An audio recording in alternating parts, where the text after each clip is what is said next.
একটা পরিবারের ৫ সদস্যের মধ্যে ১ সদস্য বাহিরের কাউকে নিয়ে এসে সমস্যা সৃষ্টি করতে চায়, আমরা বলি পরিবারের সার্বভৌমত্ব গেছে। প্রতিমন্ত্রী মহোদয় উনি একটা কথা বলেছেন, বিদ্যুৎ প্রতিমন্ত্রী মহোদয়, মানে উনি বলছেন যে বিদ্যুৎ সমস্যা নিয়ে বিরোধী দল মানুষকে উস্কে দেওয়ার চেষ্টা করছে। জি, প্রথমত আমাদের বিদ্যুৎ সমস্যাটা সৃষ্টি হয়েছে গ্যাস থেকে, গ্যাস বা জ্বালানি।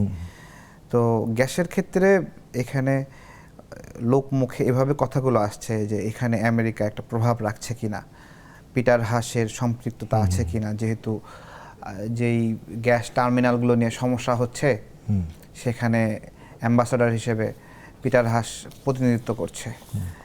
তো ওইখানে দেখেন আমাদের গ্যাসের যে জাহাজ আসছে সে জাহাজ ফিরে যাওয়ার মতো পরিস্থিতি সৃষ্টি করা হয়েছে, কিন্তু বলা হচ্ছে যে প্রাকৃতিক দুর্যোগ বা এই সমস্যা এটা বলে বলে থামিয়ে রাখা হচ্ছে, কিন্তু কতটা দুর্যোগ এটা কিন্তু আমরা আবার চোখে স্পটের সিনারিওটা আমাদের জনগণের সামনে উঠে আসেনি। তো নিউজ হচ্ছে আমরা দেখছি এই জায়গা থেকে।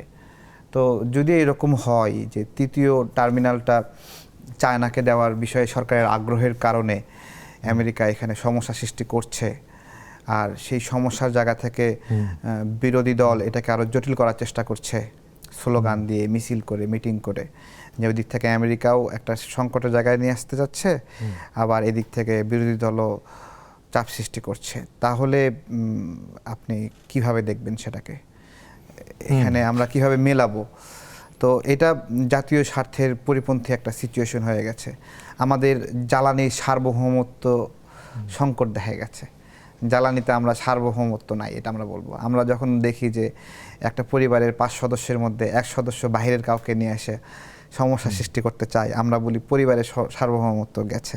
ঠিক জ্বালানির ক্ষেত্রেও সাম্প্রতিক সময়ে এখানে যেই ঝামেলাগুলো সৃষ্টি করা, একই এক্সাম্পল কিন্তু 2022-23 সালে সেম লেভেলের জাহাজ থেকে এখানে বাথিং হয়েছে গ্যাস, সেটা এইবার হতে দিল না।